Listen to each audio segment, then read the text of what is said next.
So I've started this live for a while and,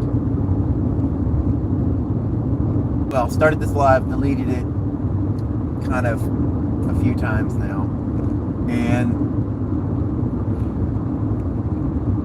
I keep coming back to the same point, and I'd like to, I guess, focus on that for this little video. Just watching if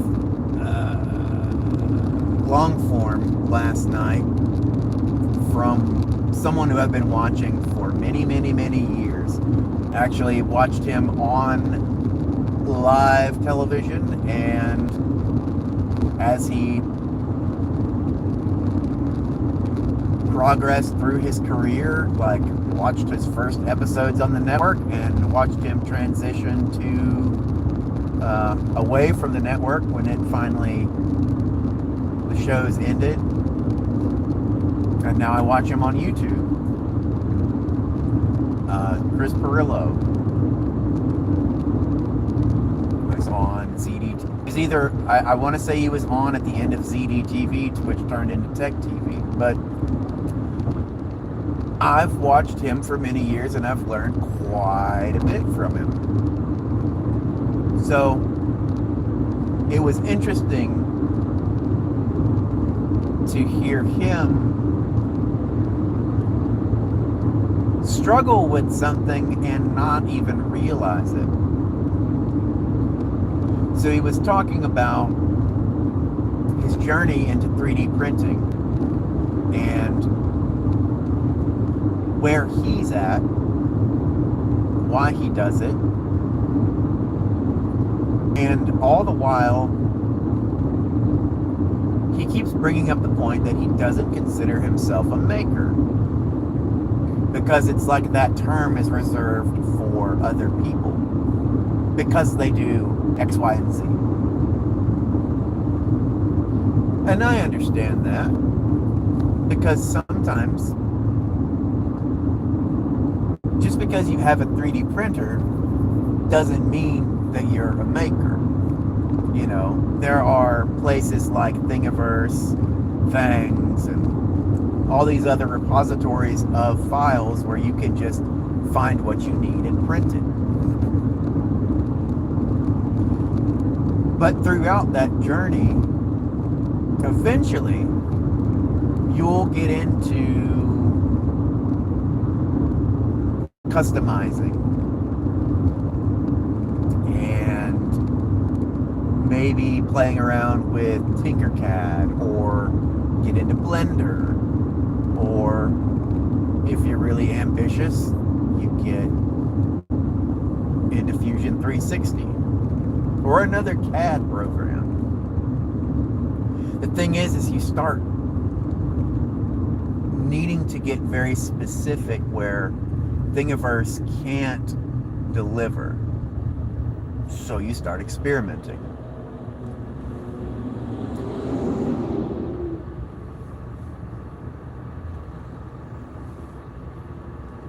At that point,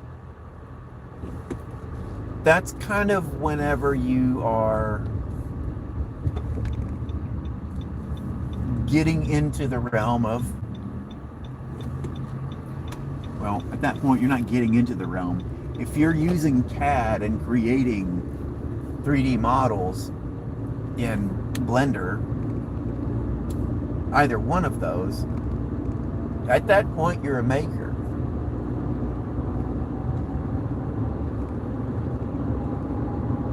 That's what I think. So he keeps talking about how, you know, he's not a maker, and that's fine.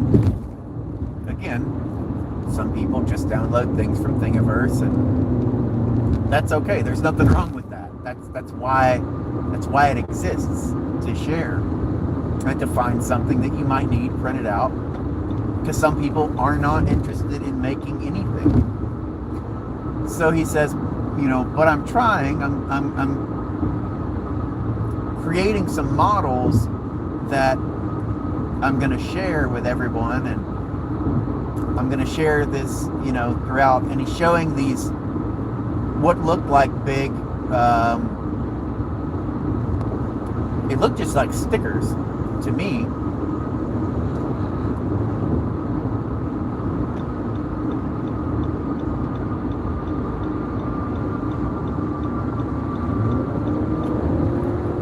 So he's showing them off, and I realized that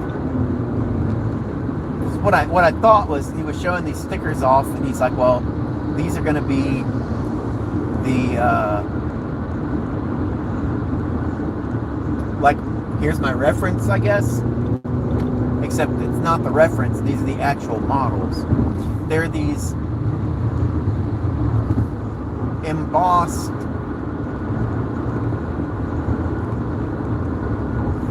I don't even really know what the word is for them, but they're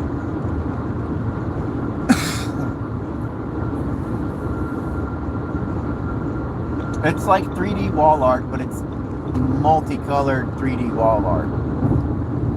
So you have your image, but each layer has a different color.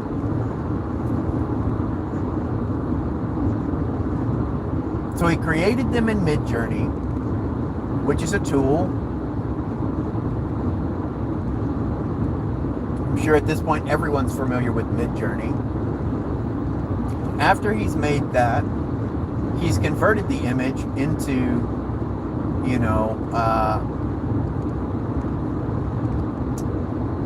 posterized it so that it only has a few layers of color to make it easy for printing.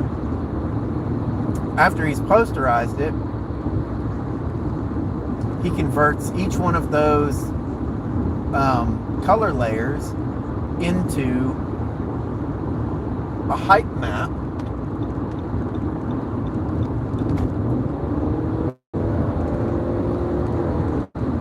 And then he prints it. So that's a lot of work.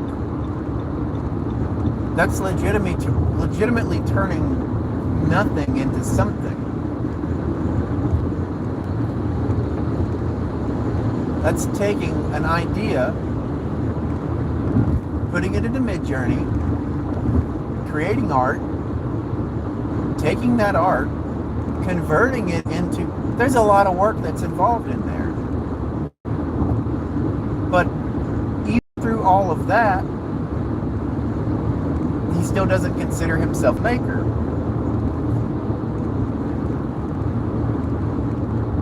And again, I understand the mindset, because when you start doing any sort of process, you don't see it as work, because you know how to do it, and at that point it's easy. It's like, well, anyone can do it.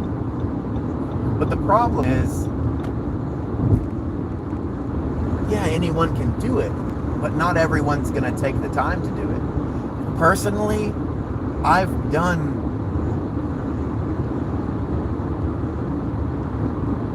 there's a word for it and I forget it, but I've done the 2D to 3D art and making the layers and all that. It's not for me. It's too fiddly. I don't like doing that. I would, if I had a project to do in that regard, I would definitely give it to someone else to do it for me. I would pay someone to do it for me, because it's too fiddly. I don't like it.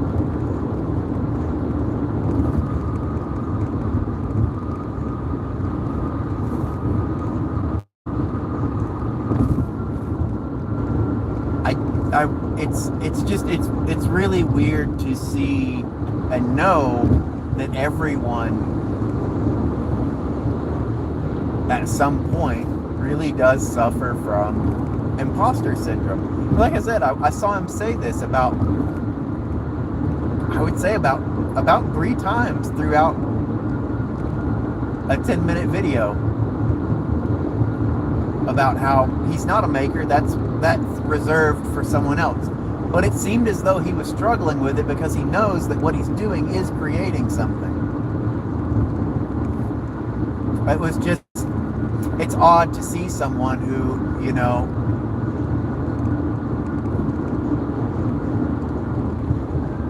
you've watched with confidence be like, nope, what I'm doing isn't quite as good as what other people are doing. So,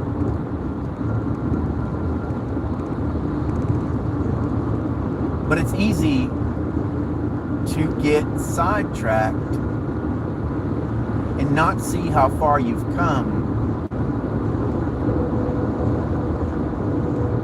That's why the imposter syndrome, like, no one gives you credit, I guess. Like, no one sees the process. I know, especially if you play an instrument, it's majorly frustrating because you see everyone else who's doing better than you, and you could go a very long time before you realize that you are actually good.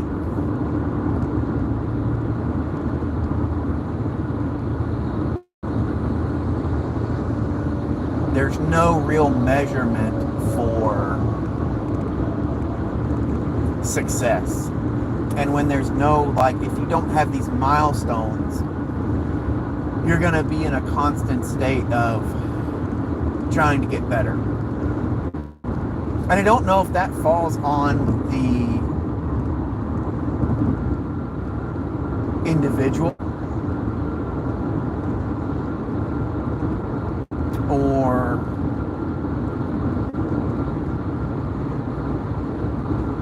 is it more that we don't give ourselves credit for how far we've come, or is it because we haven't received, we're looking for validation to know that we have